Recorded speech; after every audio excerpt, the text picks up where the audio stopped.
प्यारे बच्चों, आप सभी को ग्रेस आंटी की ओर से बहुत सारा प्यार। यदि आप बड़े ध्यान से सुनेंगे तो मैं आपको एक बहुत अच्छी कहानी सुनाऊंगी।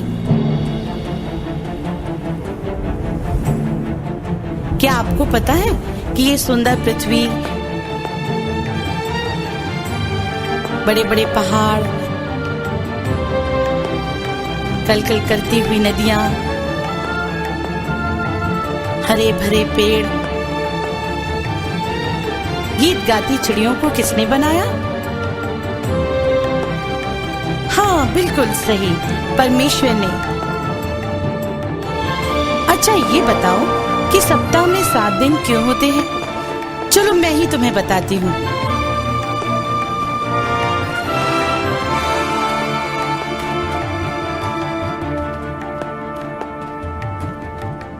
बहुत समय पहले परमेश्वर ने स्वर्ग और पृथ्वी को बनाया।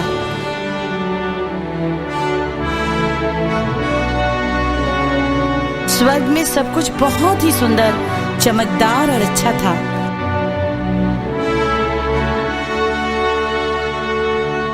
वहां परमेश्वर बस स्वर्गदूतों के साथ रहते थे।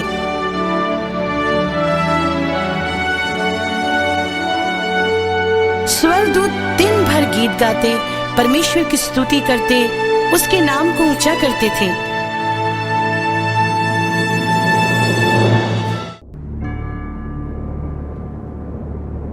पर पृथ्वी पर कोई भी नहीं रहता था। पृथ्वी बहुत ही ठंडी और सुनसान थी। चारों ओर गहरा अंधेरा था। पृथ्वी के ऊपर पानी ही पानी था। ऐसा लगता था मानो पृथ्वी पानी में डूबी हुई हो। तब परमेश्वर ने सोचा, मैं पृथ्वी को भी सुंदर बनाऊंगा।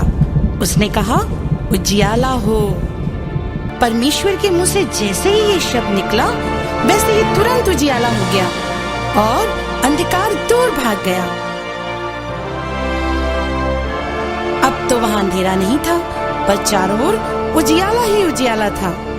परमेश्वर यही तो चाहते थे, क्योंकि परमेश्वर जो कुछ आज्ञा देते हैं वैसा ही हो जाता है। परमेश्वर ने उजियाले को देखा और कहा, ये तो बहुत अच्छा है।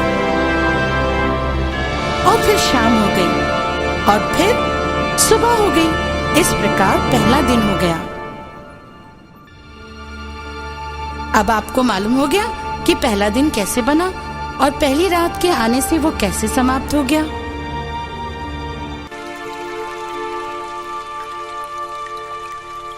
दूसरे दिन भी परमेश्वर संसार को सुंदर बनाने के कार्य में जुटे रहे। पृथ्वी में तो बहुत सा पानी था। तब परमेश्वर ने कहा, पानी 2 भाग हो जाए।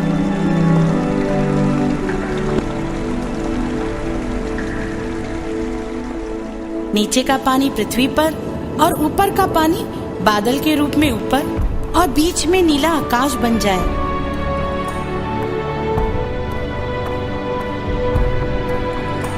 उसके आज्ञा देने की देर थी कि आकाश बन गया। आकाश बहुत ही सुंदर नीले रंग का था और उसमें प्यारे सफेद बादल भी छाए थे।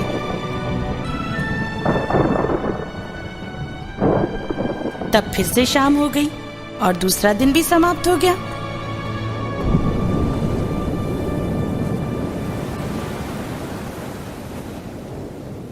तीसरे दिन परमेश्वर ने देखा, अरे पृथ्वी तो अभी भी पानी से ढकी है।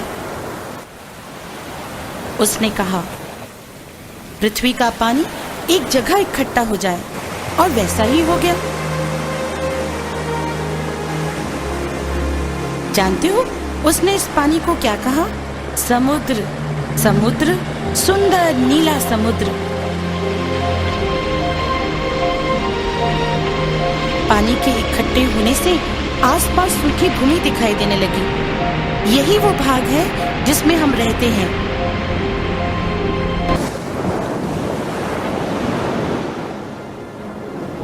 उसके बाद परमेश्वर ने कहा, भूमि पर हर प्रकार के पौधे उग जाएं, पेड़ उग जाएं। वैसा ही हो गया। घास उग गई, तरह तरह के फूलों से भरे पौधे उग गए।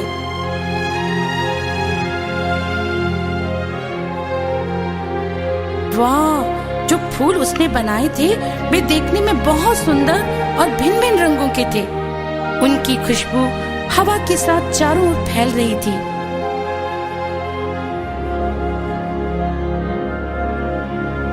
पेड़ भी हवा के मंद मंद झोंकों से आनंद के साथ झूम रहे थे। जब तीसरे दिन शाम हुई तो पृथ्वी सचमुच में बहुत सुंदर हो गई थी।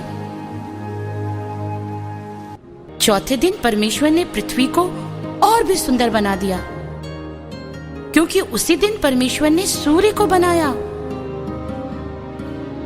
प्रातः काल बड़ी भोर के समय सूर्य आकाश में नीचे रहता था, परंतु जैसे दिन बढ़ता जाता वह ऊंचा और ऊंचा होता जाता, जब तक कि सारी पृथ्वी में उसकी गर्मी नहीं पहुंच जाती। फूलों ने सूर्य को देखने के लिए अपने सिरों को उठाया तथा उसके प्रकाश में और भी अच्छे खिलने लगे। तब जैसे ही शाम का समय आया, सूर्य नीचे और नीचे आ गया, जब तक वो आंखों से पूरा ना छिप गया। जब रात हुई तो आकाश में चांद चमकने लगा और आकाश से बड़ी दूरी पर चमचमाते तारे भी थे।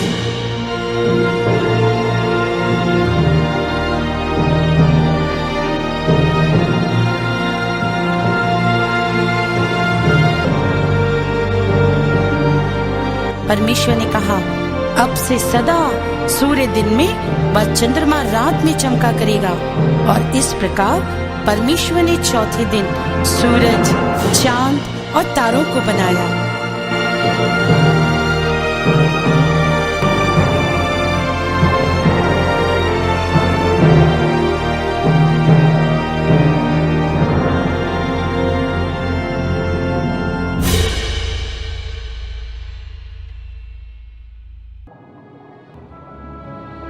5वें दिन परमेश्वर ने समुद्र में तैरने वाली मछलियों को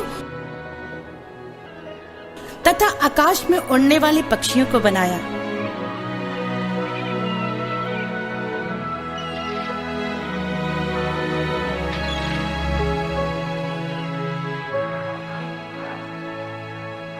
परमेश्वर ने पक्षियों को भी अद्भुत पंख दिए, जिन पर इंद्रधनुष के विभिन्न रंग थे। परमेश्वर ने उनको सुंदर आवाज दी, सुंदर बोली दी, ताकि वो पेड़ों पर यहाँ से वहां फुदकती हुई चहचहाती और गाती रहें।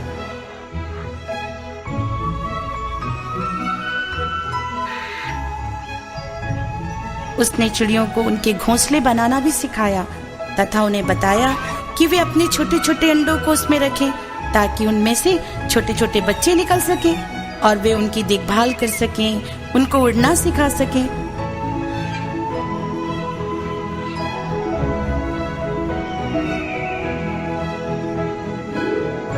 उसने बड़ी व छोटी मछलियों को बनाया। उसने उन्हें बहुत लचकदार और सुंदर बनाया।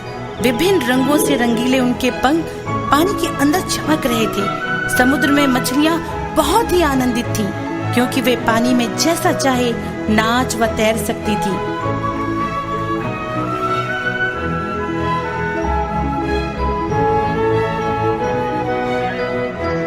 कितना अच्छा था ना ये सब। फिर शाम हो गई और 5वां दिन भी समाप्त हो गया। फिर सुबह हुई और आया 6वां दिन। 6वां दिन सबसे बड़ा दिन था। उस दिन परमेश्वर ने सब प्रकार की जानवर बनाए।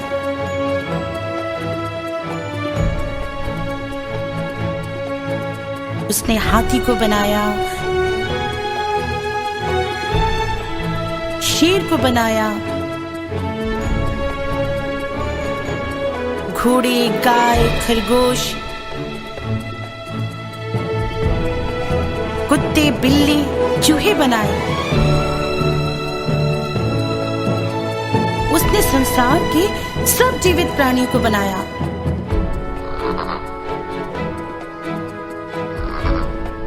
सब कुछ बहुत अच्छा था, बहुत सुंदर था।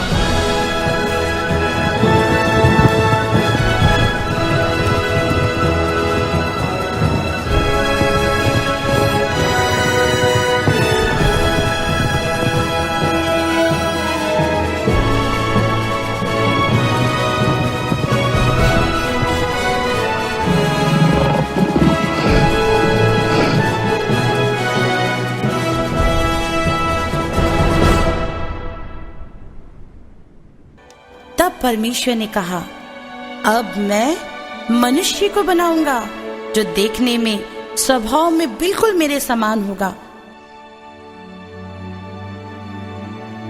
परमेश्वर ने भूमि की मिट्टी को साना और उस गुथी हुई मिट्टी से एक पुतला बनाया। उसकी सुंदर सी नाक, 2 सुंदर आंखें, मुंह, 2 हाथ, 2 पैर, उसका दिमाग, उसका हृदय और भी बहुत सारे सुंदर सुंदर अंग बनाए। फिर उसमें अपना आत्मा डाल दी। मनुष्य, जिसको परमेश्वर आदम कहकर बुलाते थे, एक जीवित प्राणी बन गया। परमेश्वर ने आदम से कहा, आदम, मैं तुझे उन सब वस्तुओं पर राजा बनाऊंगा जिनको मैंने बनाया है। तू सब मछलियों, पक्षियों और पशुओं के ऊपर प्रभुता करेगा। वे सब तेरी आज्ञा मानेंगे, पर तुझे मेरी आज्ञा मानना अवश्य है। आदम सब कुछ समझ गया। और ऐसा हुआ, परमेश्वर हर प्रकार के पशु आदम के पास ले आए। उन्होंने आदम से कहा कि वो प्रत्येक जानवर का नाम रखे, और जो नाम वो जानवरों का रखेगा वही नाम सदा के लिए उनका हो जाएगा। आदम के पास जानवर बारी बारी से आने लगे। आदम हर एक का नाम रखने लगा। आदम ने जिसका जो नाम रखा वही उनका नाम हो गया। जब सब जानवर आदम के पास से चले गए तो वो एकदम अकेला हो गया। उसके पास कोई साथी न था। परमेश्वर समझ गए कि आदम को अकेलापन लग रहा है। परमेश्वर ने कहा, आदम का अकेला रहना अच्छा नहीं है।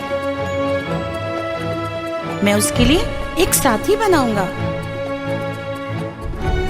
तब परमेश्वर ने आदम को गहरी नींद में डाल दिया।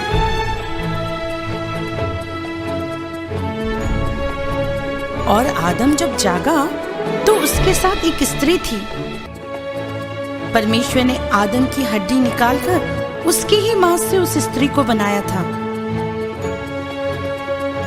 आदम उसे देखकर बहुत आनंदित हो गया।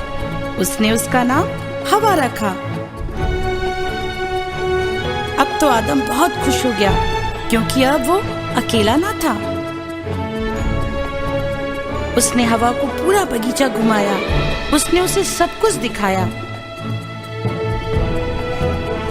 आदम हवा बहुत आनंदित थे, क्योंकि वे परमेश्वर की निकटता में रहते थे। परमेश्वर उनके पिता थे और वे उनके बच्चे थे। इस प्रकार 6वां दिन भी बीत गया।